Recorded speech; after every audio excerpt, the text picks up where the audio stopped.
వాడు ప్రతి మాట నీవు మరతుగాని,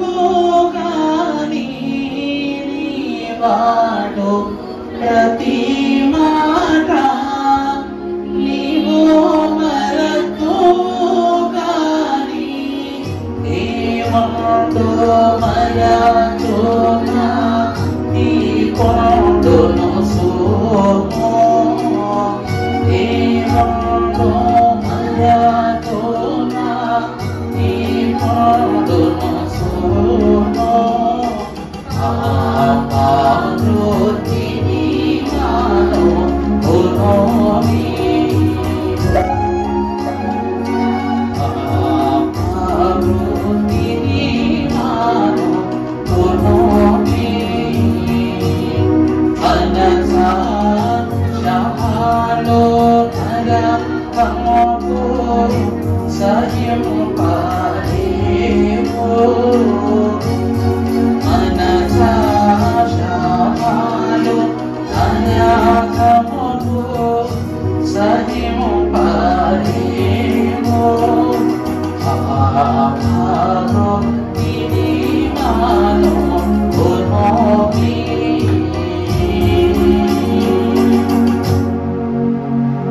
దేవుని యొక్క మహా పరిశుద్ధమైన దీవెన కృపను బట్టి త్రిత్వ దేవుని యొక్క కాపుదల సహాయం సహకారము ఈ త్రిత్వాది వార ఆరాధన అంతస్తులో చేరిన మనకు దేవదేవుడు సదా దయచేయును కాక ఆమేన్. చెప్పడం అయితే గత వారం త్రిత్వాది వారం అని చెప్పాను. దేవుని కృపను బట్టి వచ్చిన మీ అందరిని బట్టి ఈ దినము 3వ ఆదివారం ముగ్గురు తండ్రియు కుమారుడు పరిశుద్ధాత్ముడు ఏకమై దీవెనిచ్చే దినం. ఎందుకు అంత ప్రత్యేకంగా త్రిత్వాది వారం గురించి గత వారం చెప్పానంటే, మరి విన్నవారు విన్నారు అనగా మీరు వచ్చారు, మీరు వచ్చారు, వినడం వారి విషయం ప్రభు చిత్తం. ఇంకా ప్రతి చోటట విశ్రాంతి దినమున తండ్రి ఆరాధనలో ఉంటారంట. ఎవరుంటారండి? తండ్రి దూతలు ఆరాధనలో ఉంటారంట. రెండవది కుమారుడు పరలోక విజ్ఞాపనలో ఉంటారట. మూడవదిగా పరిశుద్ధాత్ముడు అన్ని ఆలయాలలో ఏం చేస్తుంటాడట? సంచరిస్తూ ఉంటాడట. ఇది ప్రతి ఆదివారాలు జరిగే క్రమం. అందుకే ప్రభువు ఆరాధన ప్రారంభించడానికి ముందు దూతలు వారు వచ్చే వారందరినీ లెక్కేసుకుంటారంట. అది దూతల పని. ప్రభువు ఆరాధన క్రమం ప్రారంభించడానికి ముందు యేసుక్రీస్తు ప్రభువు, నాయనా ఇదిగో భూమి మీద ఈ రోజు విశ్రాంతి దినం అంతయు పరిశుద్ధంగా జరగాలి, ఆచరణ పూర్వకంగా జరగాలని పరలోకంలో కుమారుడు ఏం చేస్తారంట? విజ్ఞాపన చేస్తారంట. ఏ ఆరాధనకి ఏం కలగకూడదు? ఆటంకం రాకూడదని. పరిశుద్ధాత్ముడు ఏం చేస్తాడంట? ఎక్కడైతే ఆరాధన జరుగుతున్నప్పుడు ఎవరు బలహీనతలో ఉంటారో, భారంలో ఉంటారో వాళ్ళందరికీ బలహీనత కలగకుండా పరిశుద్ధాత్ముడు ఏం చేస్తాడంట? అన్ని చోట్ల సంచరించి బలాన్ని అనుగ్రహిస్తాడట. అంతే కదా? నీ బలహీనత తట్టు చూడకు, నా బలము తట్టు చూడుము అని అయ్యా రాశారంటే, బలహీనత సమయమున బలమైన ఆత్మ నిమ్మని దేవుడిని అడుగుతున్నప్పుడు పరిశుద్ధాత్ముడు ఆ బలాన్ని ఇస్తాడంట. ఆదరించేవాడు ఆదరణ కర్త. కానీ త్రిత్వాదివారం రోజు మాత్రము అన్ని చోట్ల ముగ్గురు ఉంటారంట. అర్థమైందా అండి? మనతో కలిసి విజ్ఞాపన చేయుటకు కుమారుడు మీ వరసలో కూర్చుంటాడు. ప్రతి చోట బోధ చేయుటకు తండ్రి పులిపీట మీద ఉంటాడు. అలాగే ఎవరికి బలహీనత కలగకుండా ప్రతి ఆలయములోనూ బలమైన కార్యములు జరిగించడానికి పరిశుద్ధాత్ముడు అందరిలోనూ సంచరిస్తాడు. అందుకే భక్తులు పాటలో రాశారు, ఏమని? ఆత్మీయ వరములతో నన్ను అభిషేకం చేయుమయా, ఆత్మీయ వరములతో నన్ను అభిషేకం చేయుమయా, జీవనది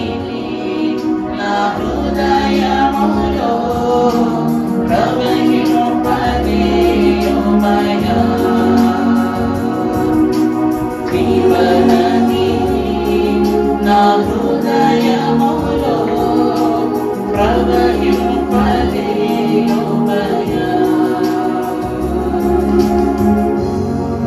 ఏం చేస్తున్నాడండి పరిశుద్ధాత్ముడు?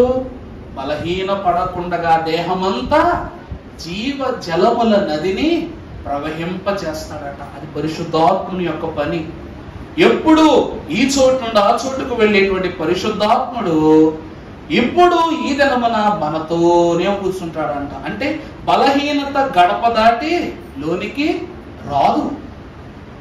ఈ త్రిత్వవాది వారాన నేను తండ్రి గురించి చెప్పాలి, కుమారుని గురించి చెప్పాలి, పరిశుద్ధాత్మని గురించి చెప్పాలి. వాళ్ళ గురించి ఎప్పుడు చెప్పుకుంటాం, కానీ వాళ్ళు తాపత్రయపడే మన గురించి మనం చెప్పుకోవద్దా వాక్యంలో? ఎప్పుడు ఏమండి? పరిశుద్ధాత్ముడు ఎప్పుడు కూడా అనుకుంటాడంట, నా బిడ్డల జీవ గ్రంథంలో ఎప్పుడు రాయబడతారా ఆ పేర్లు అనుకుంటాడు. అంతే కదండి. దేవుడు ఎందుకు తిప్పలబడుతున్నాడు మన కోసం? నీ పేరు ఈ లోక మర్యాదలను దాటి పరలోక మర్యాదను అనుసరించి జీవ గ్రంథములో నీకు ఏమివ్వడానికి దేవుడు తాపత్రయపడుతున్నాడు? పేరునివ్వటానికి తాపత్రయపడుతున్నాడు. అందువలనట ఈ త్రిత్వవాది వార దినమున దేవుడు ముగ్గురుగా వచ్చిన దేవుడు. ఎలాగంటండి? ముగ్గురుగా వచ్చిన దేవుడు మనకు 7 కంచెలేస్తున్నాడంట. ఎన్ని కంచెలండి? కంచె అంటే ఏంటి? కాపుదల. కంచె అంటే ఏంటండి? కాపుదల. ప్రతి ఒక్కరూ మన గృహాలకు మనం ఏం వేసుకుంటున్నాం? కంచేసుకుంటున్నాం. దేవుడు కూడా త్రిత్వ రూపములో మన యొద్దకు ఆహ్వానింపబడిన దేవుడు 7 కంచెలను ఇస్తూ ఉన్నాడంట. ఈ దినమున ఆ 7 కంచెలు మనకు ఉన్నవో లేదో దేవుని వాక్యము ద్వారా అడిగి తెలుసుకుని, ఒకవేళ ఏదైనా మన నుండి తప్పినట్లయితే ఈ దినమున ప్రభువు ఆ 7 కంచెను సంపూర్ణముగా మనకు, మన బిడ్డలకు, మన కుటుంబాలకు అందించును గాక. ఆమేన్. దేవుని వాక్యం చదువుకుందాం. పరిశుద్ధ లేఖన భాగంలో నుండి. పరిశుద్ధుడు, సర్వాధికారి అయిన దేవుడు పరీక్షకు పాత్రునిగా మార్చుకున్న గనుడై ఉన్న యథార్థతకు పాత్రుడైన యోబు వ్రాసిన గ్రంథము 1వ అధ్యాయము 8వ వచనం నుండి చదువుకుందాం. అందుకు యెహోవా, అందుకు నీవు నా సేవకుడైన యోబు సంగతి నువ్వు ఆలోచించితివా? అతడు యథార్థవంతుడును న్యాయవంతుడునై దేవుని యందు అతడు భయభక్తులు కలిగి చెడుతనమును అతడు విసర్జించిన వాడు లేడు.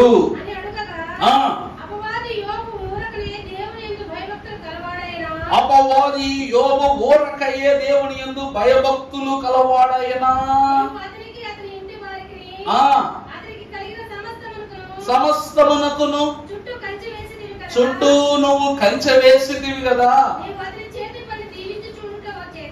నువ్వు అతని చేతి పనిని దీవించుచుండుట చేత. చాలండి, చిన్ని ప్రార్థన చేసుకుందాం.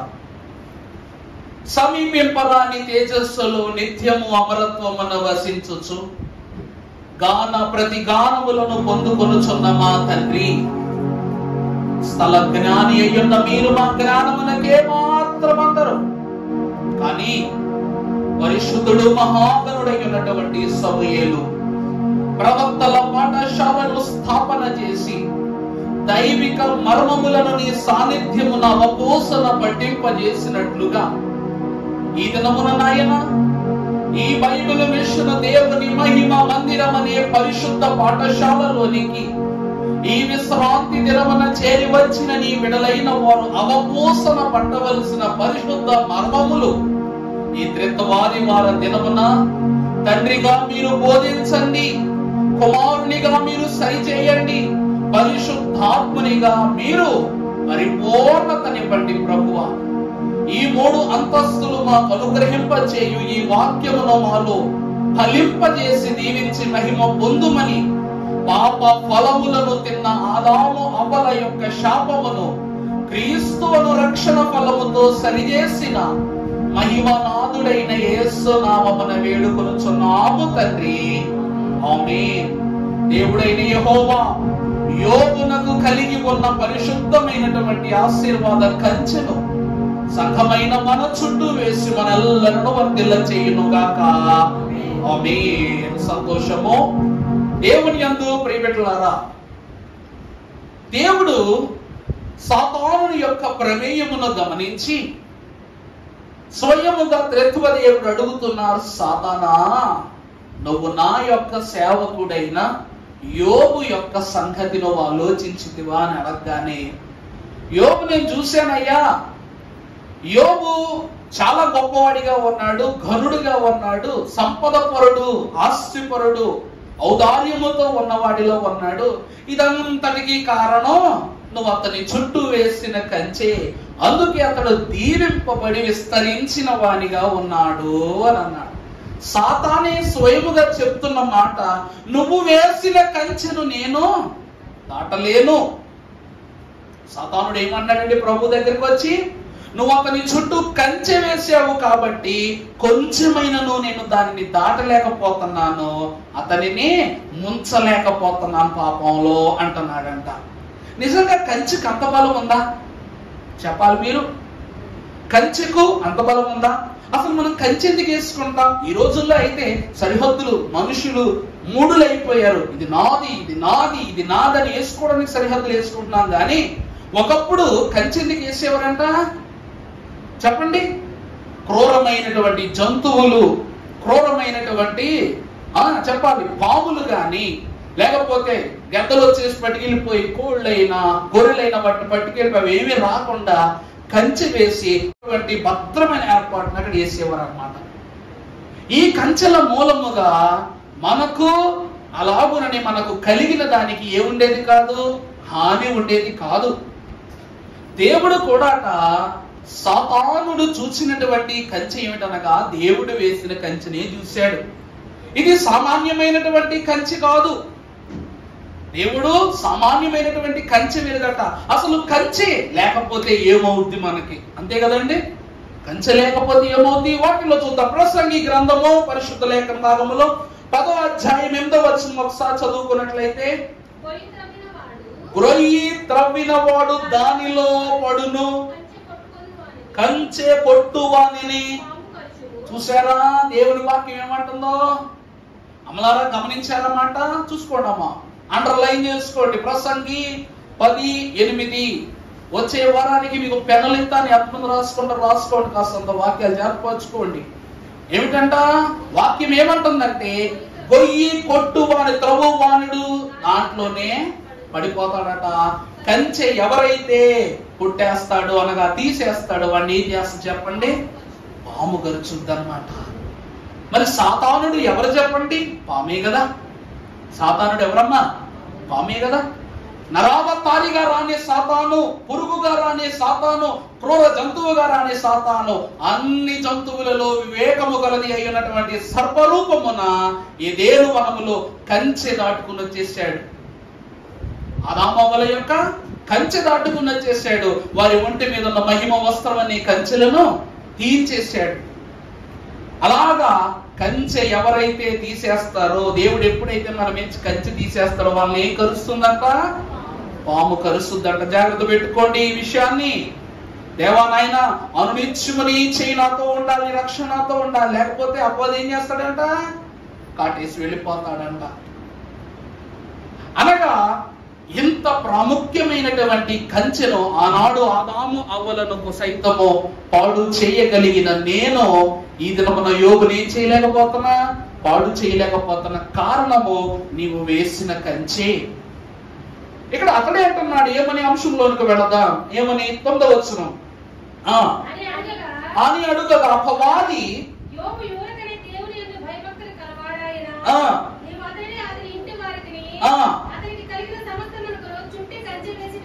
చాలండి. వాక్యమునందు దేవుని ప్రియబిడ్డలారా, దేవుని లేఖన భాగం చెప్తూ ఉంది.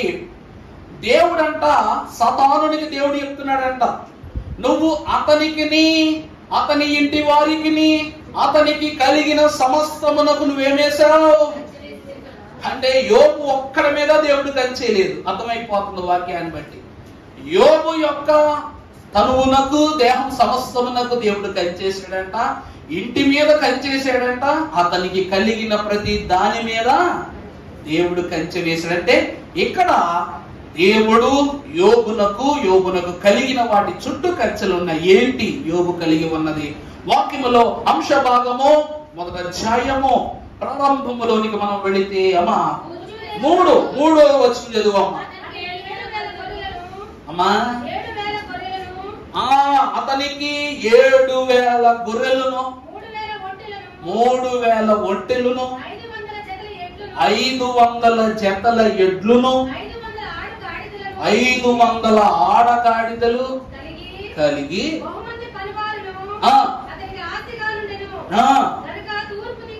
తూర్పు దిక్కు జనులందరిలోనూ అతడే. చాలా సంతోషం. ఇప్పుడు యోబుకు కలిగినవి ఏమిటి అంటే మొదటిగా 7,000 గొర్రెలు ఉన్నాయంట. ఏంటండి? రెండవది 3,000 ఒంటెలు, అలా 500 జతల ఎడ్లు, అంటే 1000 ఎడ్లు ఉన్నాయి తన దగ్గర. జత అంటే 2గా 500 జతలు అంటే 1000 ఎడ్లు ఉన్నాయి. నాలుగవది 500 ఆడగాడిదలు ఉన్నాయంట. ఇవన్నీ అతని దగ్గర ఉండటం వలన చెప్పండి, తూర్పు దేశములో యోబు అంతటి గొప్పవాడెవ్వరు లేరు. ఇప్పుడు దేవుడట వీటన్నిటి మీద ఏమేసి పెట్టాడట? మొదటిగా 7,000 గొర్రెలకు దేవదేవుడు ఏం వేశాడంటండి? కంచె వేశాడు. ఈ గొర్రెలు దేనికి గుర్తు చెప్పాలి మీరు? గొర్రెల వల్ల ఇప్పుడు యోబుకు 7,000 గొర్రెలు ఉన్నాయి. ఒక్కొక్క 100 గొర్రెలు రోడ్డు అంటే వెళ్తున్నప్పుడు మనం చూస్తాం, విసుగు వచ్చేస్తుంది. బండి తోలుతున్నా, కారు తోలుతున్నా ఏమొచ్చేస్తండి, ఆ గొర్రెలు రోడ్డు అంతా కవర్ చేసేస్తే ట్రాఫిక్ అంతా జామ్ అయిపోద్ది. అప్పుడు ఎవరు పడ్డాం మనం?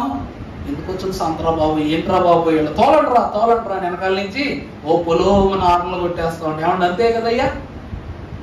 కానీ నిజం చెప్పాలంటే నువ్వు బండి తోలుకొని ఏదో గొప్పడు అనుకుంటున్నావు, కానీ వాడు ఒక గొర్రె అమ్మితే ఎంతో తెలిసాడికి.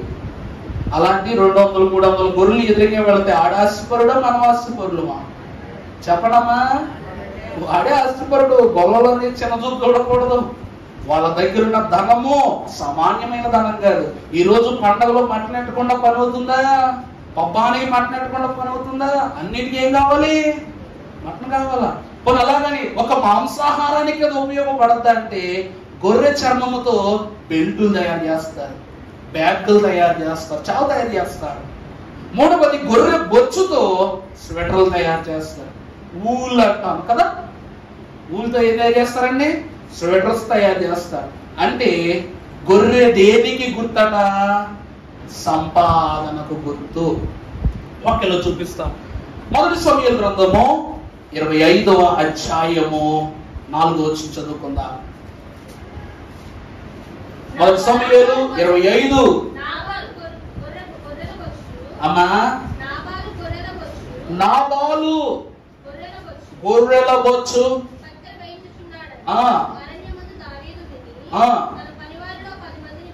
తన పనివారిలో 10 మందిని పిలిపించి, మీరు కర్మేలు నందున్న నాబాలు యొద్దకు పోయి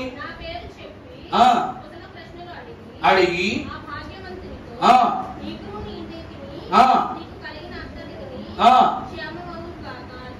చాలండి. అబీగయేలు అనేటువంటి ఒక మహాతల్లిని గురించి మనం వాక్యంలో చదువుకున్న అతని యొక్క భర్తే ఈ నాబాలు.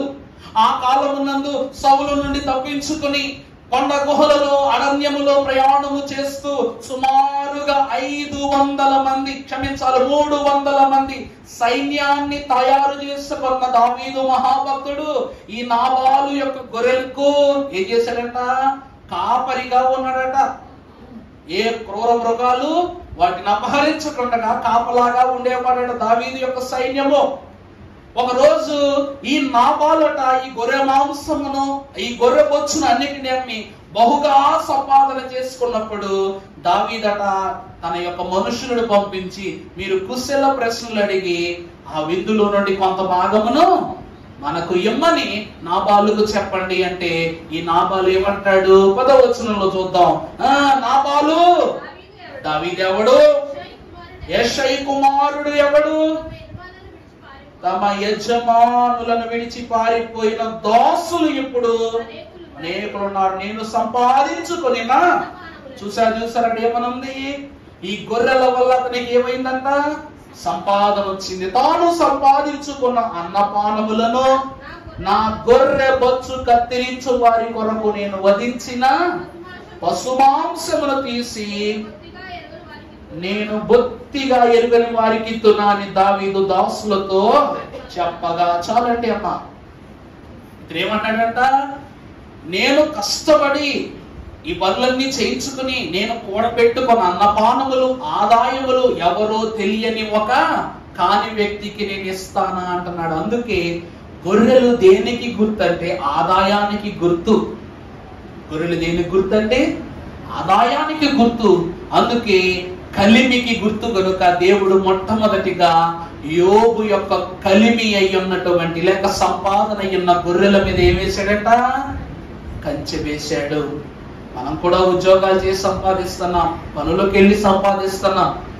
కానీ ఈ సంపాదించిన సొమ్ము మీద కంచె ఉంది. మన సంపాదన మీద కంచె ఉందా లేదా? ఉందా లేదా?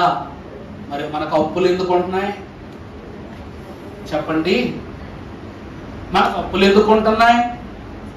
మనం ఎందుకు ఒకరి దగ్గర చేయి చాచవలసి వస్తుంది? మనం ఎందుకు ఒకరి దగ్గర తల దించుకోవాల్సి వస్తుంది? ఇశ్రాయేలు ప్రజలు నోరు తెరిచి అడిగడగానే ఐగుప్తు వారే బంగారాన్ని తీసిచ్చేశారంట. అది దేవుడి మాటకున్న బలం. యోబు మహాభక్తుడు రోజంతా భోజనం పెడతాడు, నెలంతా భోజనం పెడతాడు, సంవత్సరం అంతా భోజనం పెడతాడు. గాని తను మాత్రం ఎవరి దగ్గర చెయ్యి చాపి అమ్మ నాకు ఆకలేస్తుంది కాస్త ముద్ద పెట్టామా, అమ్మ నాకు దాహం వేస్తుంది కాస్త మంచి నీళ్ళు ఇవ్వమని యోబు అడగడం ఎక్కడైనా చూసామో వాక్యములో? అయిగా రాశారుగా, పశువులు పక్షులు సకలము అతని నుండి వెళ్ళిపోయిన వశము గడించడే యోబు. అర్థమవుతుందండి? యశమును ఏం చేయడంట? గణించడు. అతను పట్టించుకోడంట. ఏముంటే లేకపోతే అంటే నేను ఎవరి దగ్గర ఏం చేయను, చేయి చాపను. ఎందుకంటే దేవుడు నాతో ఉన్నాడు కాబట్టి. మరి యోబు ఎందుకు? యోబుకు కంచు ఉన్నప్పుడు, మనకు కంచు ఉన్నప్పుడు యోబు ఆస్తిపరుడు.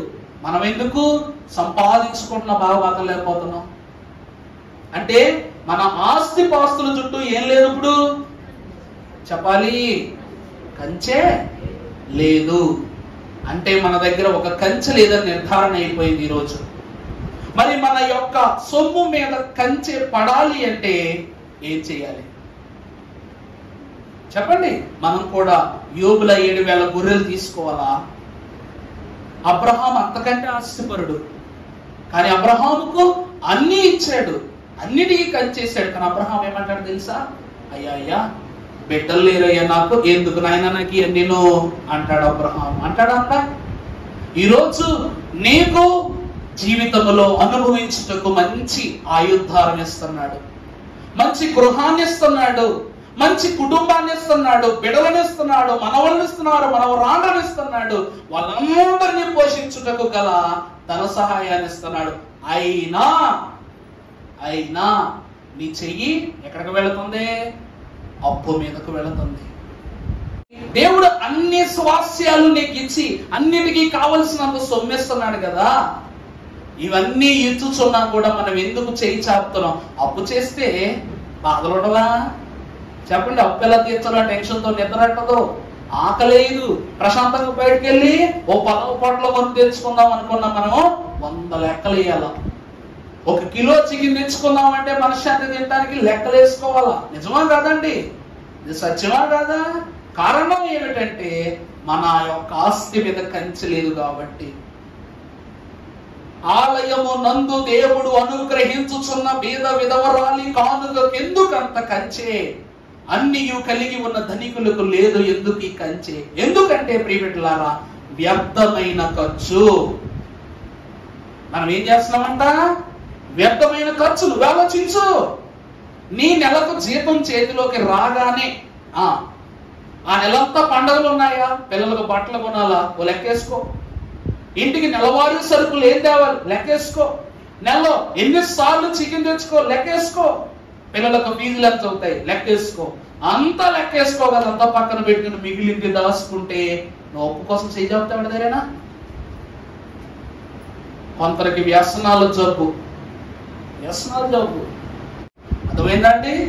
చేయి చాపటం, లోకం వైపు చేయి చాపటం మొదలు పెడితే తోటి మనిషికి ఏమైపోతాం? మనం లోకం అయిపోతాం. దేవుడు గాని నీ కలిపి కంచి వేస్తే నువ్వు ఎప్పటికీ ఎవరి దగ్గర ఏం కావు? లోకువు కావు. దోపిడి సొమ్ము సంపాదించి గొప్పవాళ్ళ బ్రతుకుతాడు అని అనుకుంటున్నాం. ఒక ఉదాహరణ చెప్తా. 4 రోజుల నుంచి ఒక బోయింగ్ విమానం యొక్క క్రాష్ సీన్ జరుగుతుంది. చూస్తున్నారా మీరు? ఆన్లైన్ లో లేక టీవీ ఛానల్స్ కూడా ఇదే గొడవ. అందులో అది బిజినెస్ క్లాస్ విమానం, అంటే సుమారుగా అది లండన్ వెళ్తున్న విమానం. 3.5 లక్షలు పెట్టుకునే విమానం ఎక్కి వాళ్ళు ఏమైపోయారంట? దిక్కు లేక ఎక్కడో చచ్చిపోయారన్నమాట, క్రాష్ అయిపోయి. మరి వాళ్ళ కలిపి చుట్టూ ఏమున్నట్టు? వాళ్ళకి కలిపి చుట్టూ కంచి ఉన్నా వారి చుట్టూ ఏం లేదు, కంచి లేదు. అయిపోయింది. దేవుని తలంపులో ఆధారం అయిపోయింది. ఏమి సంపాదించుకున్నాం? అందులో మంచోళ్ళు ఉన్నారు, చెడ్డోళ్ళు ఉన్నారు. 1 కాదు 2 కాదమ్మా, 300 మంది ఫ్లైట్ లో వెళ్ళిపోయారు. అది పడిన ఏరియాలో సుమారుగా 112 పీపుల్ చచ్చిపోయారంట. ఆల్మోస్ట్ 500కు దగ్గరగా గాయాలతో ఉన్న వాళ్ళతో కలిపి 500 మంది. మరి ఇదంతా ఎంత ప్రాణ నష్టం? కుటుంబానికి ₹1 కోటి ఇస్తారు అన్నాడంట. కుటుంబానికి ఎంత అంటండి? చనిపోయిన ₹1 కోటి, 300 కోట్లు ఇస్తాడంట. ఒక్కసారి ఆ 300 కోట్లు ఖర్చు పెట్టి అందులో ఒక్కడైనా ప్రాణాలతో రప్పించున్నాండి. ఈ డబ్బు మనిషిని బతికిస్తుందా? యోబు జీవితం ఇంత ప్రత్యేకముగా ఉండుటకు గల కారణము సొమ్మును ఎప్పుడు కూడా చెడు పనులకు ఉపయోగించాల. దేవుడిచ్చింది దేవుని పని కొరకే ఉపయోగించడం యోబుకు అలవాటు కాబట్టి యోబు పైనే ఉంటున్నాడు, ఎప్పుడు కిందకు దిగజారాల. మొదటిది, మన కలియుడి చుట్టూ మనకేముండాలి? కంచి ఉండాలి. అందుకే సొమ్ము ఎప్పుడైనా సరే సకార్యాన్ని ఉపయోగించాలి, స్వామి కార్యము కొరకే ఉపయోగించాలి. అర్థమైందా అండి? అంతే తప్ప స్వకీయ సంపాద్యం నేను కష్టపడ్డానని విచ్చలవిడిగా ఉపయోగించేవనుకో నువ్వు ఎక్కడ మొదలు పెట్టావో అక్కడే. పనివాడు జీతానికే పాత్రుడు, మరి యజమానుడు ఎప్పుడవుతాడు? చెప్పండి. నా జీవితమే అనుకుంటే నువ్వు యజమానుడు ఎప్పుడవుతావు? అందుకు ఆలోచించండి. యోబు అప్పటికి ఎప్పటికీ యజమానుడిగానే ఉన్నాడు. కారణము దేవుడు ఇచ్చినటువంటి సొమ్మును ఒక్క నిమిషం కూడా చెడు కొరకు ఉపయోగించలేదు. అందుకే మొదటి కంచె సంపాదన మీద వేసిన కంచె. రెండవ చూద్దాం. వాక్యములు మనం చూసినట్లయితే 7,000 గొర్రెల తరువాత 3,000 ఒంటెలు. ఒంటెలు ఎందుకు ఉపయోగిస్తాం? చెప్పడమా? కరెక్టే. దేని కొరకు?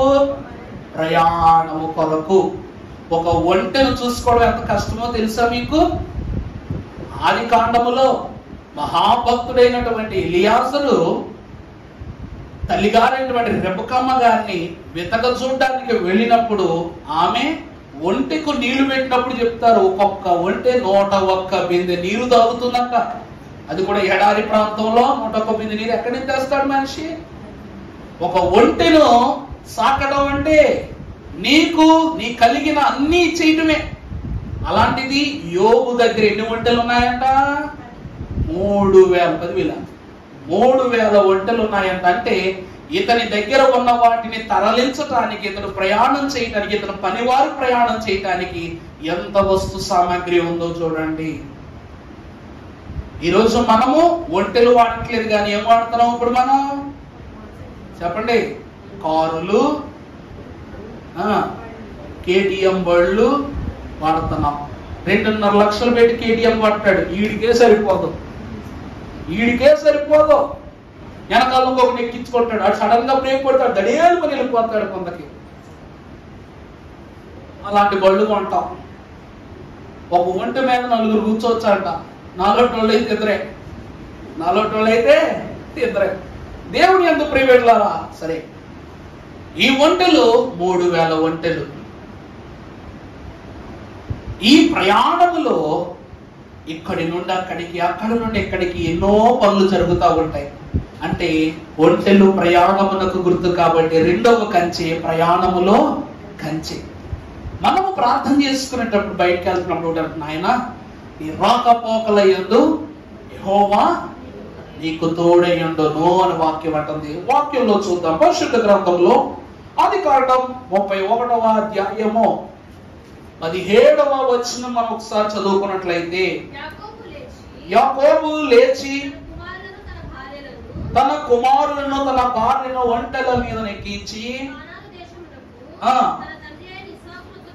తన తండ్రి అయిన ఇస్సాకు నొద్దకు వెళ్ళుటకు తన పశువులన్నిటినీ యావత్తును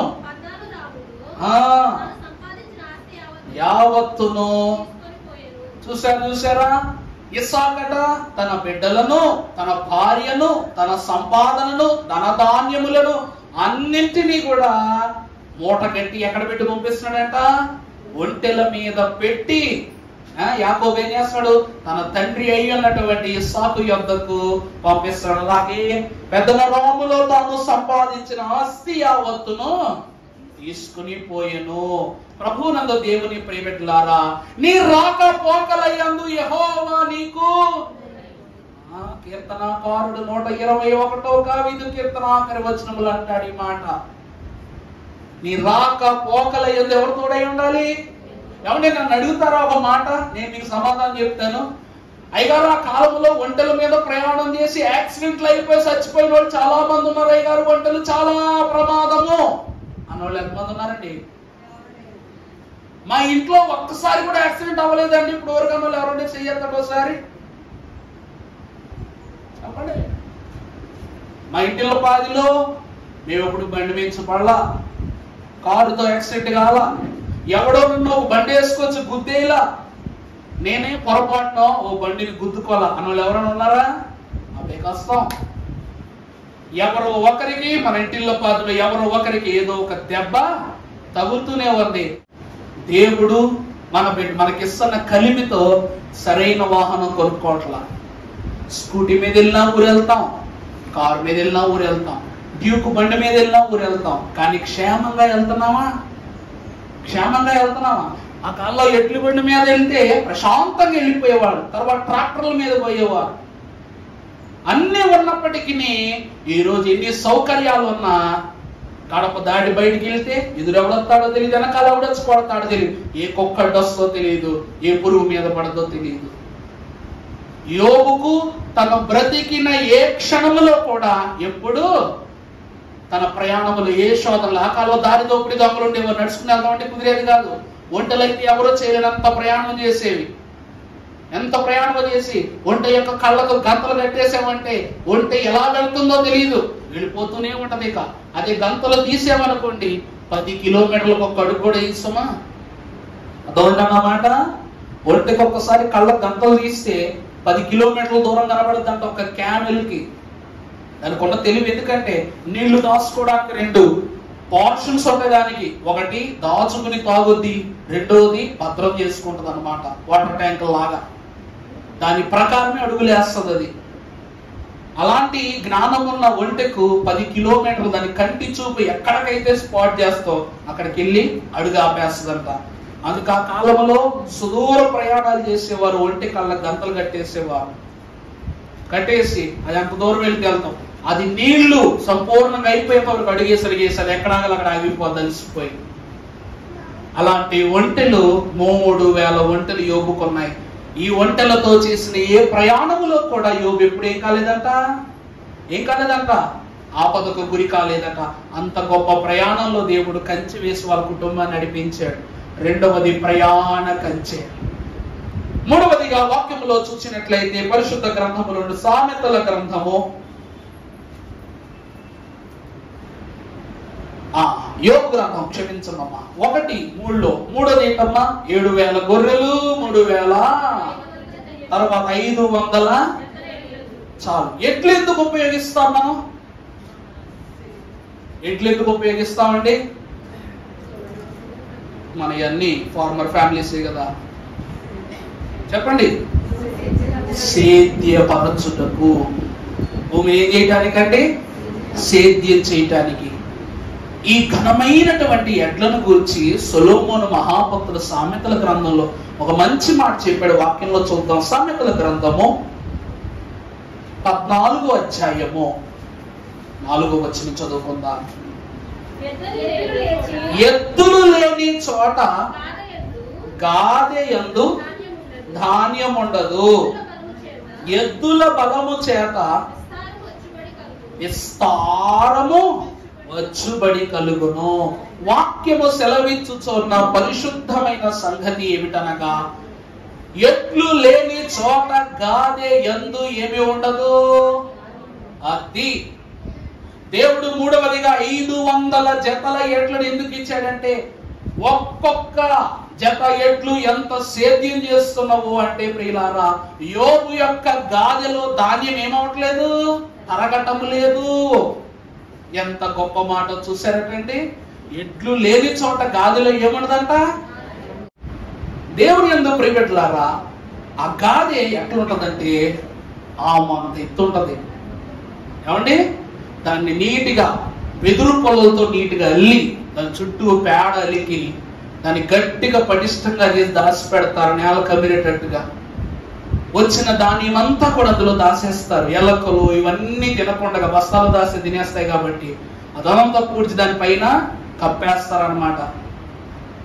ఈ గాదెలలో అనగా యోబు యొక్క గాదెలలో ధాన్యాకారములు ఎప్పటికీ ఎన్నటికీ తరుగుబడి జరగటం లేదు. కారణం ఏమిటంటే, యోబు యొక్క 500 ఎడ్లు ఉన్నాయి. అంటే యోబు యొక్క ఆహారమునకు కూడా దేవుడు ఏమేసేసాడంటే ఇప్పుడు కంచె.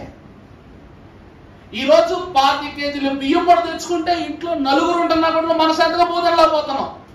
తింటున్నావా? చెప్పండి, చెప్పరేమమ్మా? తినగలుగుతున్నామా? బాగా పనిచేసి వస్తాం, మంచిగా ఇష్టం కూర వండుకుంటాం. తిందాం అనుకునేసరికి కొంచెం ఒళ్ళు నొప్పి నీరసం వచ్చి వద్దులే అని కంచం పక్కన పెట్టేసి దాన్ని పాడు చేసుకుని పగటి పూట అన్నాన్ని ఏం చేస్తున్నాం? వీధి పాలు చేస్తాం, చెత్తపప్పులో పడేస్తాం. యోబు దగ్గర ఒక గింజ కూడా ఎప్పుడు వేస్ట్ అయ్యేది కాదంట. కారణం ఏమిటంటే, దేవుడు అంత జ్ఞానముతో ఆహార పదార్థాలను అతనికి అనుగ్రహించి ఎందరికో బస చేయించేవారు. ఎంత గొప్ప కంచండి అది. నువ్వు తినే ఆహారం మీద ఏగ వాళ్ళతో పడేస్తున్నావు. ఏగ కూడా వాడుతుందంటే నీ ఆహారము మీద నీకు అధికారం ఏం లేదు, లేకనే పోయింది. అందుకే బువ్వ తినేటప్పుడు ప్రార్థన చేసుకోవాలి. నాయనా, ఈ రోజు నాయన ఇచ్చిన ఆహారం తింటున్నాను నేను.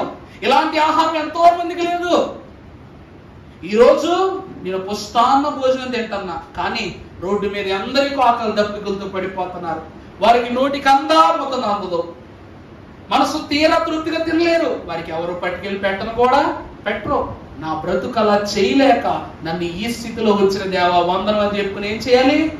మొత్త వేస్ట్ కాకుండా తినాలి. మనమేమో ఎంత పెట్టించుకుని ఎంత తిని ఎంత పడేస్తాం. అర్థమైందా అండి? అది తినేదేమో పెట్టించుకునేది కంచం అంతా, తినేదేమో కూర గిన్నంతా, పడేసేదేమో బేసిండ్ అంతా. మరి ఇది ఎవరికి వెళుతున్నట్టు? అందువలన ఆహారం మనకు ఏం వేసుకోవాలి? మనం దేవుడిని బట్టి కంచె వేసుకుని ఆహారాన్ని కంచె మనం అడగాలి. ఇంట్లో కుండలో అన్నం నీకు కావలసిన వండుకో, పడేసుకోకు. 4వది తర్వాత దోమ 500 ఆడగాడిదలు. ఇప్పుడు గాడిదలు ఎందుకు వాడతారు చెప్పండి? బరువులు మోయడానికి, రవాణా, మన భాషలో చెప్పాలంటే రవాణా చేయటానికి. ఈరోజు మనము ఏదైనా విక్టరీ బజార్ సరుకులు తెప్పించుకోవాలనుకుంటే ఆర్డర్ పెట్టేస్తాం అనమాట. అయ్యా నెలవారీ సరుకులు ఇంత లిస్ట్ పెట్టేస్తే విక్టరీ వాళ్ళు పట్టుకొచ్చేసి వెహికల్ మీద పట్టుకొచ్చేసి మనకు అప్పగించేసి డెలివరీ బిల్తో సహా రాసుకుంటారు. జొమాటో, స్విగ్గీ ఇలా ఎన్నైనా ఏదైనా సరే ఏం చేస్తున్నారు? డెలివరీ ఛార్జెస్ తీసుకుంటున్నారు. మరి యోబుకు కూడా ఈ పనులన్నీ చేయడానికి దేవుడు ఎన్ని ఆడగాడిదలు ఇచ్చాడట? 500 ఆడగాడిదలను ఇచ్చాడట. ప్రభునందు ప్రియబిడ్డలారా, వాక్యంలో చదువుకుందాం. ఆదికాండం 42వ అధ్యాయము 26వ వచనం చదువమ్మా. వారు తాము కొనిన ధాన్యమును తమ గాడిదల మీద ఎక్కించుకొని అక్కడ నుండి, చూసారా, అబ్రహాము కాలమునందు దేవుని యొక్క ఘనమైన ఏర్పాటులో దేవుడు సెలవిస్తున్న మాట ఏమిటంటే, వారు తాము కొనిన ధాన్యమును తమ గాడిదల మీద ఎక్కించుకుని అక్కడ నుండి వెళ్ళిపోయి. ఈ గాడిదలట ఎంతైనా బరువును మోస్తాయట. ఈ గాడిదలు ఏం చేస్తాయండి? ఎంత బరువైనా మోస్తాయి. ఇందాక ఆహారం పడవేయకూడదని చెప్పాను కదా, దానికి ఒక మాట వాక్యంలో ఉంది. సామెతల గ్రంథం 38 మనం చూస్తే, వ్యర్థమైన వాటిని అబద్ధములను నాకు దూరముగా నుంచుము, పేదరికమునైనను ఐశ్వర్యమునైనను నాకు దయచేయకుము, తగినంత ఆహారము నాకు. చూడాలి వాక్యం ఏమంటుందో చూసారా? దేవునిని బట్టి దైవ ప్రాప్తితుడై ఉన్న సొలొమోను రాస్తున్న సత్యం ఏమిటంటే, నాయనా, వ్యర్థమైన వాటిని అబద్ధములను నాకు దూరముగా నుంచుము. రెండవది, పేదరికమైనను ఐశ్వర్యమైనను నాకు దయచేయకుము. ఈ 4 విషయాలు నాకు వద్దు, కానీ నాకు తగినంత ఆహారమును నాకు అనుగ్రహించు. అర్థమైందా? ఆహారం పడేయకూడదంటానికి సొలొమోను కన్నా గొప్ప సత్యం ఉందా? సొలొమోను రాజ్యంలో ఎప్పుడు కష్టం చూడలేదు జనం. ఎందుకంటే వాళ్ళు ఒక సివిలైజ్డ్ గా, ఆర్గనైజ్డ్ గా పనిచేసేవాళ్ళు. అర్థమవుతుందా అండి? ఆర్గనైజ్డ్ గా పనిచేసేవాళ్ళు. ఇప్పుడు అమెరికాలోను, యూరోప్ లోను, స్పెయిన్ లోను ఫుడ్ స్ట్రీట్స్ ఉంటాయి. ఎవరైనా తినగా తినగా తినగా కొంచెం ఆహారం మిగిలిపోయింది అనుకోండి, ఆ ఫుడ్ ప్లేట్ ని తీసుకెళ్లి పక్కన ఉన్నటువంటి వ్యాక్యూమ్ మెషిన్ అని ఉంటుంది, అక్కడ పెడతారు. అదేం చేస్తుందంటే దాని పైన ఎంగిలి ఏదైతే ఉంటుందో అది ఉండకుండా ఒక స్ప్రే కొడద్ది. ఆహారం ఏదైతే ఉందో దాని పక్కన సేవ్ చేస్తుంది అనమాట. దాని తర్వాత పిచ్చగాళ్ళకి ₹1, $2 చేస్తాం. వాళ్ళ మెనూ కార్డ్ రెడీ అవుద్ది. అక్కడ దాని మీద ₹1 వేస్తే పలానాది, ₹2 వేస్తే పలానాదని ఒక లిస్ట్ ఉంటుంది అనమాట. ఊరకనే ఎవరు అక్కడ ₹1 కాయిన్ వేస్తే క్వాంటిటీ ప్రకారంలో ఆ ప్లేట్ లో ఉన్న ఆహారం నీట్ గా సర్వ్ చేసి వచ్చేస్తుంది, ప్యాకింగ్ చేసి. అందుకే విదేశాల్లో బెచ్చగాళ్ళు ఉండరు. అర్థమైందా అండి? నీకు ఆహారం ఇష్టం లేకపోతే ఆహారం ప్యాక్ చేసి ఏ లేనోడుకో ఇవ్వు. దావీదు అదే అంటున్నాడు, వ్యర్థమైనవి అబద్ధాలు నా యొద్ద ఉండనివద్దు, నన్ను పేదరికములైన ఐశ్వర్యములనైనా నన్ను ఉంచొద్దు, కానీ కొంచెం ఆహారం నాకు పెట్టు, మంచి ఆహారం నాకు పెట్టు అంటున్నాడు. అలాంటి ఆహారమును సరఫరా చేయుటకు, పంపిణీ చేయుటకు దేవుడు వేటిస్తున్నాడు చెప్పండి? 500 ఆడగాడిదలను యోగుకి ఇచ్చాడు. ఈ గాడిదలు ఏమిస్తున్నాయంట? ఈ యొక్క రవాణా పనులన్నీ చేస్తున్నాయంట. దీనిని తన యొక్క పనికి కంచె, లేకపోతే తన రవాణా ఈ యొక్క వస్తువులకు ఏమేస్తున్నాడు దేవుడు? కంచేస్తున్నాడు అనమాట. 4 అయిపోయింది. ఇంకేనున్నాయండి? 3. ముందుకు వెళదాం. వాక్యములో పరిశుద్ధ గ్రంథములో నుండి యోబు గ్రంథం 1వ అధ్యాయం 2వ వచనం చదవండి. 1వ అధ్యాయం 2వ వచనం. అతనికి 7 ముగ్గురు కుమార్తెలను కలిగిరి. 5వది ఏమిటంట? కుటుంబమునకు లేక సంతానమునకు కంచె. 5వ కంచె ఏమిటంట? కుటుంబానికి కంచె. ఏమండి, మొదటిగా చూస్తే నీకు గొర్రెలు ఉన్నాయి, ఒంటెలు ఉన్నాయి, ఎడ్లు ఉన్నాయి, గాడిదలు ఉన్నాయి, అన్నీ ఉన్నాయి. ఇవన్నీ ఉన్న నీకు పిల్లలు లేకపోతే నీకెందుకు ఇవన్నీ? ఇవన్నీ? ఆదికాండము 15వ అధ్యాయం 2వ వచనం ఒకసారి చదువుకుంటే, అబ్రహాము తన మాటల్లో సెలవిస్తున్నాడు గొప్ప మాట. అందుకు అబ్రహాము, యెహోవా నాకు ఏమి ఇచ్చిననేమి. చూసారా నాయనా, నాకు బోళ్ళంత ఆశ ఇచ్చావు, విలువ కలిగినటువంటి పని వాళ్ళని ఇచ్చావు, దేశమంతటి అందును గొప్ప గౌరవాన్ని ఇచ్చావు, నీకు ప్రతిష్ఠితునిగా ఉన్న నమ్మికని ఇచ్చావు, ఇవన్నీ ఇస్తున్నావు. కానీ నా తర్వాత ఇవన్నీ మోయటానికి నాకు ఎవరు లేరు? సంతానం లేదు. కోట్లు సంపాదించిన అనుభవించటానికి మన తర్వాత వారసత్వం లేకపోతే ఎవరికి ఇవ్వడానికి ఇవన్నీ? అదే అన్నాడు అబ్రహాం. అందుకే ఎలియాజరునే తాను దత్తత చేసుకుందాం అనుకున్నాడంట అబ్రహాం ఆ కాలంలో. అంత భక్తిపరుడు ఎలియాజరు. మరి ఇష్మాయేలును కూడా తను చేర్చుకోవాలనుకోలేదు, కానీ ఎవరిని చేసుకుందాం అనుకున్నాడు? ఎలియాజరును చేసుకున్నాడు. ఇదంతా ఎలియాజరుకే కదా ప్రభు, చాలు నేను నాకు వద్దు అని అంటాడు. కానీ దేవుడు, నువ్వేమీ వేగిరి పడవద్దు, నీకు ఇవన్నీ ఇస్తున్నది నీ వంశమంతయు మహిమపరచబడటానికి. చదువు, ఒకటి నిజయి. నేను సంతానము లేని వాడనై పోచున్నానే దమస్కు. అది ఏమన్నాడు చూసారా? దమస్కు పట్టణస్థుడైన ఎలియాజరే నా ఆస్తికి కర్తయగును అంటూ ఉన్నాడు. ఆశ లేదు అందుకే అన్నాడు అన్నమాట. దేవుని ప్రియబిడ్డలారా, పిల్లల్ని కనటం ఆశామాసి విషయం కాదు. ఇవన్నీ నిజంగా దేవుని ప్రియబిడ్డలారా, వాక్యములు ఎంత గొప్ప వాళ్ళైనా సరే, ఎంత గనులైనా సరే చూడండి, వాళ్ళ తాపత్రయం అంతా బిడ్డల కోసమే. తాపత్రయం అంతా ఎవరి కోసం? బిడ్డల కోసమే. ఏ తల్లి తన బిడ్డను పాడు చేసుకుని చెప్పండి? సొలొమోను తీర్పు కాలంలో ఇద్దరు బిడ్డల యొక్క తీర్పు వచ్చినప్పుడు సొలొమోను ఎంత ఆలోచన చేస్తాడో, తల్లి ఎంత విలువెల్లాడిపోద్ది కదా. దేవుని ప్రియబిడ్డలారా, వాక్యం అదే అంటుంది, బిడ్డలు యెహోవా ఇచ్చు స్వాస్యము. ఇవన్నిటికీ కంచేసిన దేవుడు నీ కుటుంబానికి కంచికపోతే ఎలా ఉంటుంది చెప్పండి? అలాంటి బిడ్డలకు డ్యూకు బళ్ళు కొనివ్వటం కాదు, ప్రార్థన నేర్పించాలి. అలాంటి బిడ్డలకు అక్కడికి వెళ్ళడానికి ఇక్కడికి వెళ్ళడానికి ఇవ్వటం.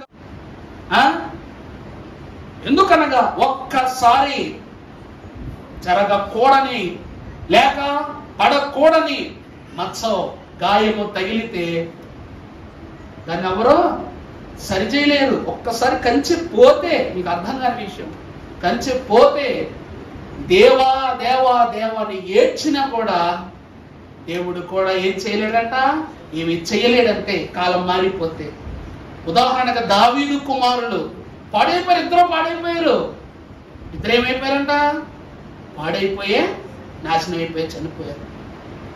ఎంత ఏడ్చేశాడు, ఉపవాసాలు చేశాడు దావీదు కుమారుల కోసం. చేశాడా లేదండి? చేశాడు. అయినా ఏముంది? తన వ్యక్తిత్వాలు తను మార్చుకోలేకపోవడం, ఎంత ఆందోళన చెందిన వాళ్ళ గ్రహింపు లేకపోవడంతో వేదన పడిన సొలొమోను అనగా దావీదు యొక్క ప్రార్థనకు ఫలముగా ఎవరు జన్మించారట? సొలొమోను జన్మించాడు. గొప్ప కుమారుడిగా జన్మించాడు దేవుని నిమిత్తం. అందుకే మనము కోల్పోతే అందం రాదు, ఆ ఆనందం రాదు. ఈరోజు ఇష్టంగా పెంచుకున్న కుక్క పిల్ల చచ్చిపోతేనే మన చేత ఉండదు. ఏ కుక్కను చూసినా కూడా అదే గుర్తు వస్తుంది. అందువల్ల కొంతమంది ఏం చేస్తారంటే కుక్క పిల్లలు మళ్ళా కొనడానికి కూడా ఇష్టపడరు, దగ్గర కూడా రానివ్వరు. దేవుడు అంటూ ఉన్న మాట అదే, ఒక చిన్ని ప్రాణమే మన యొద్దను కోల్పోతే మనం జీర్ణించుకోలేకపోతున్నాం. మరి మన బిడ్డలు బయటికి వెళ్ళేటప్పుడు సిలువు తెసి పంపండి. దేవా, ఏ శోధనలు మా బిడ్డ మీదకి రాకూడదు నాయన, ఏ శ్రమలు మా పిల్లల మీదకి రాకూడదు ప్రభువా. వీళ్ళు ఎలా వెళ్తున్నారో అంతే ఆనందంగా తిరిగి రావాలి తప్ప ఏ శోధనతోనూ తిరిగి రాకూడదు. రేపటి నుంచి పిల్లలకు బళ్ళు, మరి మీ బిడ్డలు ఎంత ఆశీర్వాదకరంగా సిద్ధపరచాలి. బస్సు ఎక్కింది మొదలుకొని బస్సు దిగేంత వరకు మా బిడ్డలు ఎలా ఉండాలి? చిన్న గాయము కూడా బిడ్డల మీదకు రాకూడదు, చిన్న మాట కూడా బిడ్డల మీదకు రాకూడదు. ప్రార్థన చేసి పంపిస్తే మీ బిడ్డల దగ్గరికి ఎవడొస్తాడు? ఏది వస్తుంది? పరమ దేవుడే నా పక్షమై ఉండగా నన్ను పరుడేమి చేయగలడు?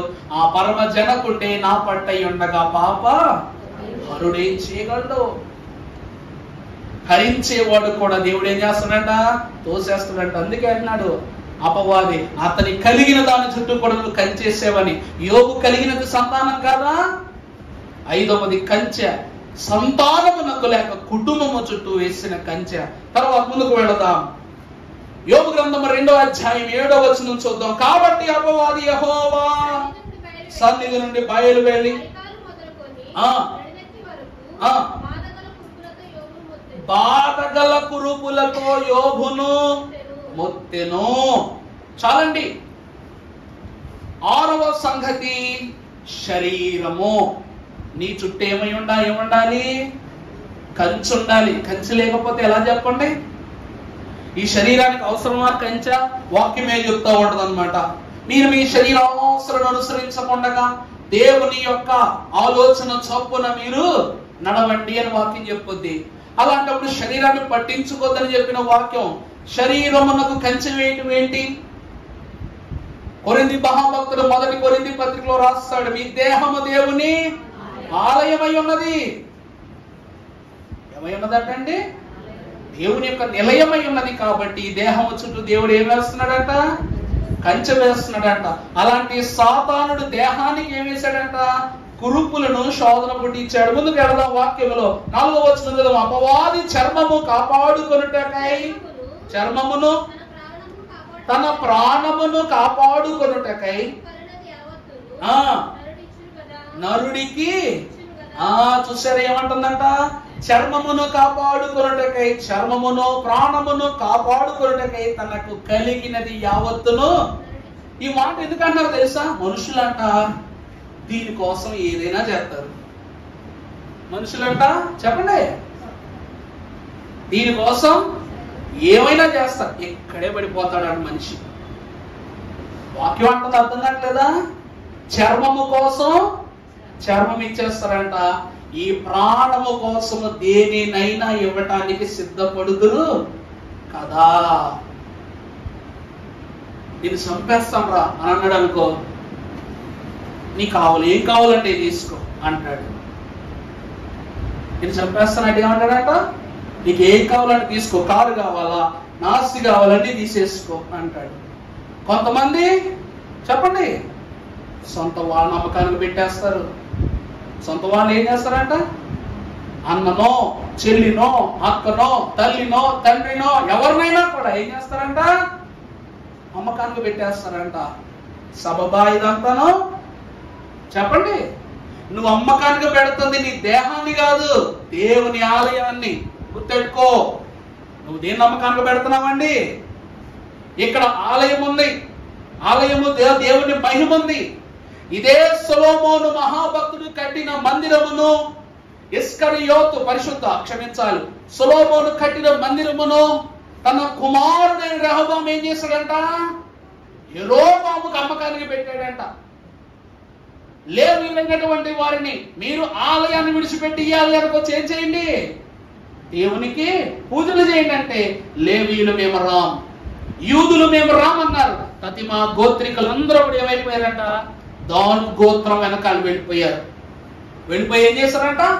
చెడు పని. ఈ క్రమాలన్నీ చేస్తుంటే యెరోబాము చెయ్యి పులిపేట మీద పెట్టగానే ఏమైపోయింది? ఎముకలు గూళ్ళ మారిపోయింది అన్నమాట. శరీరము దేవుని ఆలయం, దీన్ని అపవిత్రపరుచుకుంటే దేవుడు ఊరుకుంటాడా? ఊరుకోడు. ఏమండి, ప్రపంచంలో దేన్నైనా ఇవ్వచ్చు, కానీ మన జీవితము కొరకు, మన అంతస్తు కొరకు రూపింపబడిన ఈ దేహాన్ని ఏ పని విషయంలో కూడా అమ్ముకోకూడదు. అది మగవాడైనా ఆడవాడైనా కూడా, మగవాడైనా ఆడవాడైనా కూడా. యేసుక్రీస్తు ప్రభు వారు వేసి ఇంటికి వెళ్ళి ప్రార్థన చేసిన ఆయన ఎప్పుడు తప్పుగా చూడలేదు. కారణం ఏమిటంటే ఆయన తలపులో ఎక్కడా కూడా ఎప్పుడు పాపం కనబడలా. నింద వెయ్యాలన్న ఆలోచన కుట్ర ఉన్నా కూడా ప్రభు మీద నింద పనిచేయలేదు. నిందే తలదించుకుందంట ప్రభు ఎదురుగా. అది ఆయన రూపముకున్న ప్రత్యేకత. పరమగీతంలో మన ప్రభువుని గురించి నేర్చుకుంటాం. ఆయన రూపం ఏంటంట? ఆయన గువ్వ కన్నుల వాడు, ఆయన రత్నవర్ణుడు, ధవలవర్ణుడు. ధవలం అంటే ఏంటి? కాంతి గలది, తెలుపైనది. ఆయన తెల్లటి దేహం, చిన్న మచ్చ కూడా ప్రభు మీద ఉండదంట. నీ శరీరము తెల్లగా ఉందా, నల్లగా ఉందా, ఇదిగా కావాల్సింది, ఆత్మీయంగా ఉందా, రక్షణలో ఉందా, ఇది కావాల్సింది. మరి ఉంచుకుందామా? అలాంటి దేహము కుళ్ళిన దేహమైన కరిచేస్తాడు దేవుడు. కానీ లోకం వైపు మళ్ళిన దేహం అయితే దేవుడు కాదు కదా, ఎవరో కంచేయరు. దేవుడు యోబు శరీరమును కంచేసాడు. అది కూడా తీమని సాతాను అడిగితేనే తీసాడు అనమాట దేవుడు. ఆఖరిగా వాక్యములో ముందుకు వెళదాం. గలతీ పత్రిక 5:19. తప్పుగా అనుకోకండి, వాక్యం పూర్తి చేయాలి ఖచ్చితంగాను. ఆశీర్వాదాలు మధ్య విడిచిపెట్టుకోవాలి. శరీర కార్యములు చూడండి, ఏ కార్యాలు మనుషులు విడిచిపెట్టాలో స్పష్టం చేస్తున్నాడు దేవుడు. చదువు తల్లి. అనగా జారత్వము, అపవిత్రత, కాముకతత్వము, విగ్రహారాధన, వ్యభిచారము, ద్వేషములు,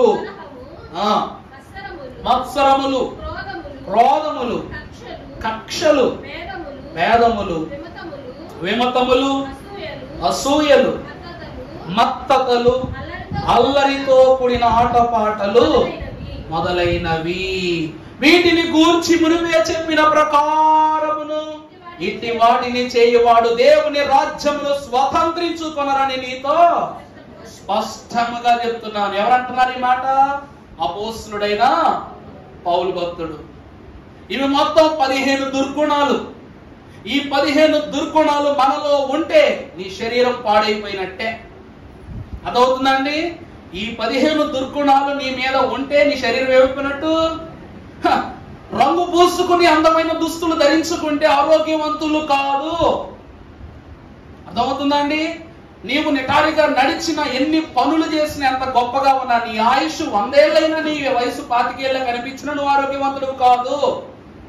యేసుక్రీస్తు ప్రభువారు 33.5 సంవత్సరాలు ఉన్నా కూడా రాకడలో రాబోయే క్రీస్తుగా కనబడ్డారు సిమియోను ప్రవక్తకి. అది ఆరోగ్యం అంటే. ఎలీషా మహాభక్తుడు మరణించి శల్యముగా ఉన్నా కూడా మరొక జీవికి ప్రాణాన్ని పోసిన అంతస్తులో ఉన్నాడు. అది ఆరోగ్యం అంటే. అర్థమవుతుందండి నా మాట. మనిషి మృతి పొందినా తన దేహం ఇంకా పటిష్టంగా ఉండాలి. మనిషి కాలము గతించిపోయినప్పుడు దేవదాసయ్య గారు ఉన్నారు. ఆయన ఆరోగ్యవంతుడా అనారోగ్యవంతుడా చెప్పండి? అవును. ఎందుకంటే ఫాదర్ అండ్ దేవదాస్ అని రాసుకుంటున్నాను, కానీ ఆ ఫోటో కింద నేను ఏమైనా date of birth and death date వేసానా? కారణం ఆయన జీవించుచున్న ఆత్మ. ఈ రోజు ఆయన మరణించి ఎన్నో వర్షాలు గడిచిపోయినా ఆయన సమాధి అద్దుని మట్టి తెచ్చుకుని పాలలో కలుపు తాగి గర్భఫలాలు పొందామని సాక్ష్యాలు పొందుకున్న తల్లులు ఎంతో మంది ఉన్నారు. ఆయన జీవింపచే ఆత్మ కదా. అదే అంతస్తు, అదే ఆరోగ్యం అంటే. తాత్కాలిక మరణము, రాకడ, రక్షణ అంతస్తు చూపించదు.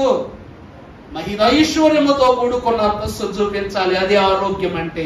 ఈ 15 దుర్గుణాలు అయ్యగారిలో లేవు. అందును బట్టి అయ్యగారు ఎవరంట? ఎవరు? పరలోకము రాజ్యమును స్వతంత్రించుకున్న గనులు. ఇవి మాత్రమే కాదు, కొన్ని రిఫరెన్స్లు చెప్తాను, రాసుకోండి అమ్మా. 67 దుర్గుణాలు 15 చెప్పాను కదా. మొదటిది గలతీ 5:19 నుండి 21 వరకు. ఇవి శరీరకరమైన దుర్గుణాలు. గలతీ 5:19 నుండి 21 వరకు. రెండవది మార్కు సువార్త 7వ అధ్యాయము 21 నుండి 22 వరకు. ఇవి ఆత్మీయమైన దుర్గుణములు. మొత్తం 13. ఇంటికిలా చదువుకోండి. రెండవది మార్కు సువార్త 7:21, 22 ఆత్మీయమైనవి. మూడవది మొదటి కొరింథీ పత్రిక 6వ అధ్యాయము 9-10 వచనాలు. ఇవి 10 దుర్గుణాలు. మొదటి కొరింథీ 6:9-10. దేవుని రాజ్యమునకు మనల్ని వెళ్ళకుండా ఆపేటటువంటి సంగతులు ఇవి. నాలుగవది ప్రకటన గ్రంథము 21వ అధ్యాయము 8వ వచనం. 8 దుర్గుణాలు ఉన్నాయి ఇక్కడ. ఇవి రెండవ మరణములోనికి నిన్ను తీసుకుని వెళ్ళిపోయే దుర్గుణాలు. కొన్ని ఈక్వల్ గా కనబడతాయి, కానీ ఆ అంతస్తును గమనించండి. రెండవ మరణానికి సంబంధించిన ప్రకటన 21:8. ఆఖరిగా రోమా పత్రిక 1వ అధ్యాయము 29 నుండి 32 వరకు. ఇవి చెడు మనస్సు కలిగిన సాంగత్యము వలన కలిగే దుర్గుణాలు. నువ్వు మంచోడివే, కానీ నిన్ను చెడగొట్టడానికి ఖచ్చితంగా లోకంలో ఒకడు ఉంటాడు. వాడితో నువ్వు స్నేహం చేస్తే వాడి వల్ల కలిగేవి 21 దుర్గుణాలు అంటారు. చూసారా? మనం తెచ్చుకున్నది కాదు, మనం బయట నుంచి తెచ్చుకున్న దానివల్ల ఎక్కువ తలనొప్పులు ఉంటాయని. నీలో 10, 12, 13 ఉన్నాయి, కానీ బయట నుంచి 21 దుర్గుణాలు ఉంటాయంట. మొత్తం 67 దుర్గుణాలు. ఇంటికి వెళ్ళి చూసుకోండి. ఈ 67 దుర్గుణాలు మనలో లేకపోతే యోబు కంటే బలమైన కంచేస్తాడు దేవుడు నీ చుట్టూ, నీ బిడ్డల చుట్టూ. సంతోషం. ముందుకు వెళదాం. ఇంకా ఆఖరిగా వాక్యాన్ని ముగించుకుందాం. యోబు గ్రంథం 2వ అధ్యాయం 6వ వచనం. అందుకే యెహోవా అతడు నీ వశములో ఉన్నాడు, అతని ప్రాణము మాత్రము నీవు ముట్టవద్దని. ఆఖరిగా దేవుని ప్రియమిట్లారా, దేవుడు కుటుంబం, శరీరం కలిగిన వాటన్నిటికీ కంచెలు తీశాడు. కానీ ఒక్కదానికి మాత్రం దేవుడు ఏం తీట్లా? కంచె తీట్లా. ఏమిటంటది? ప్రాణము. దీనిని ఆత్మ కంచె అంటారు. ఇదేమిటండి? ఆత్మ కంచె. నీకు దేని మీద అయినా అధికారం ఇస్తాను సాతాను, కానీ నా బిడ్డల ప్రాణం మీద మాత్రం నీకేమి లేదు, అధికారము లేదు. వాక్యములో పరిశుద్ధులకు దేవుని ప్రియబిడ్డలారా, అపోస్తలుల కార్యముల గ్రంథం 14వ అధ్యాయం 19వ వచనం మనం ఒకసారి చదువుకున్నట్లయితే, అంతియొకయు నుండి యూదులు వచ్చి జన సమూహములను తమ పక్షముగా చేసుకుని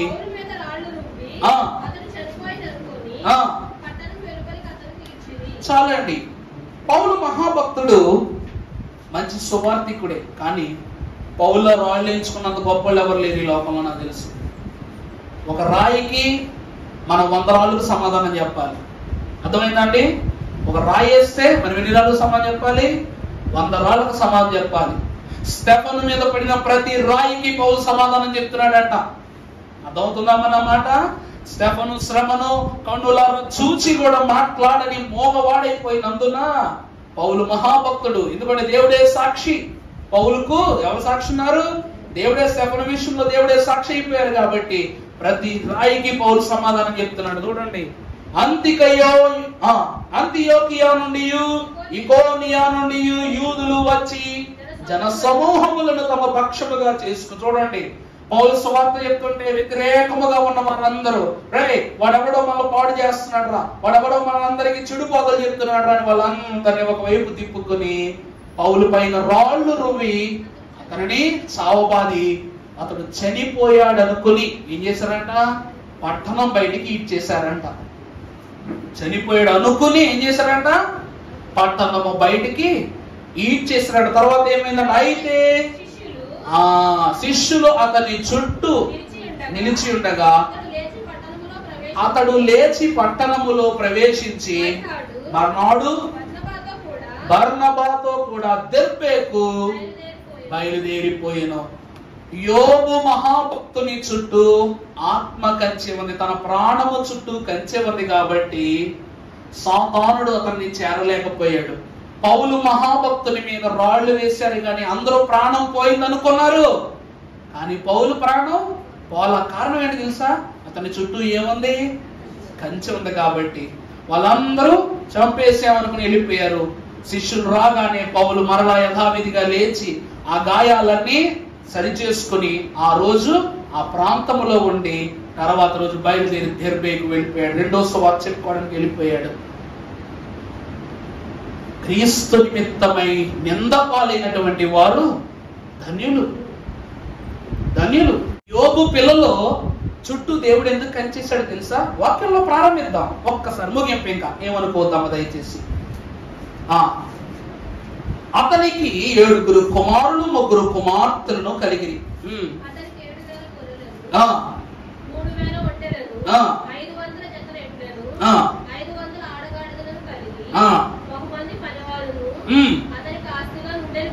గనుక తూర్పు దిక్కున జనులందరూ అతడే గొప్పవాడు. ఎందుకట? అతని కుమారులందరూ వంతుల చొప్పున అనుదినము కూడినప్పుడు తమ 3 అక్క చెల్లెండ్రు తమతో కలిపి అన్నపానములు వారిని పిలిపించుచు వచ్చిరి. వారి వారి విందు దినములు పూర్తి కాగా యోబు తన కుమారులు పాపము చేసి తన హృదయములో చాలా చాలా ఏమని రాస్తుందో చూసారు ఇక్కడ? సరదాయే కదని పిల్లలు వదిలేదంట. వాళ్ళ భోజనానికి వెళ్ళినా బస చేయడానికి వెళ్ళినా ఏం చేసినా తిరిగి వచ్చినప్పుడు పొరపాటున వీళ్ళు దైవ దూషణ క్రియలు చేశారేమోనని పిల్లలందరినీ పిలిపించి ఏం చేస్తున్నాడు ఇక్కడ ఈ మహానుభావుడు? కుమారులందరినీ పిలిపించి ప్రాయశ్చిత్తం చేస్తున్నాడు. ఇది ఒక తండ్రికి ఉండాల్సిన లక్షణం, ఒక తల్లిదండ్రులకు ఉండవలసిన సులక్షణం. అందుకే పిల్లల చుట్టూ కంచేశాడు. యథా రాజా తదా ప్రజ.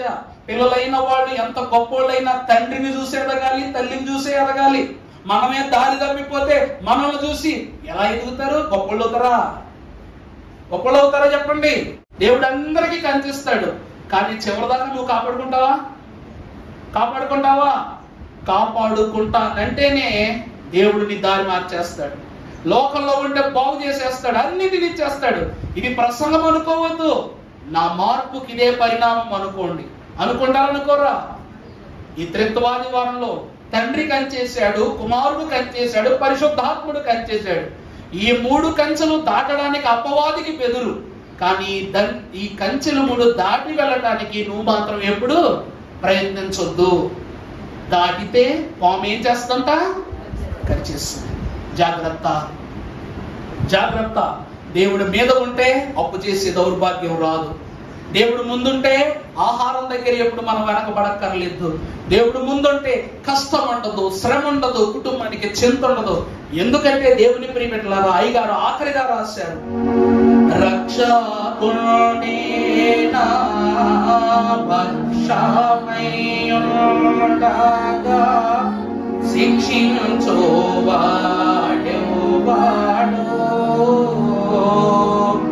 నన్ను రక్షించు ప్రభువే నా శిక్ష మొదట, నన్ను రక్షించు వాడెవడు, నన్ను రక్షించు నా శిక్ష పొందక, రక్షించు వాడెవడు.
సృష్టికర్త, ఆదరణకర్తవైన దేవ, ఈ త్రిత్వవాది వార దినమున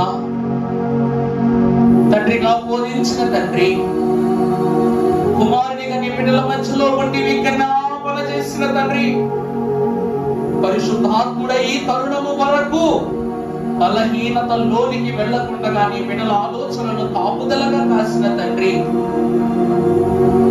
తండ్రి ధనము దారిద్ర్యాన్ని ఇస్తుంది, శారీరక సౌఖ్యాలు శ్రమలనే ఇస్తాయి, బలహీనతలు భారాన్ని ఇస్తాయి.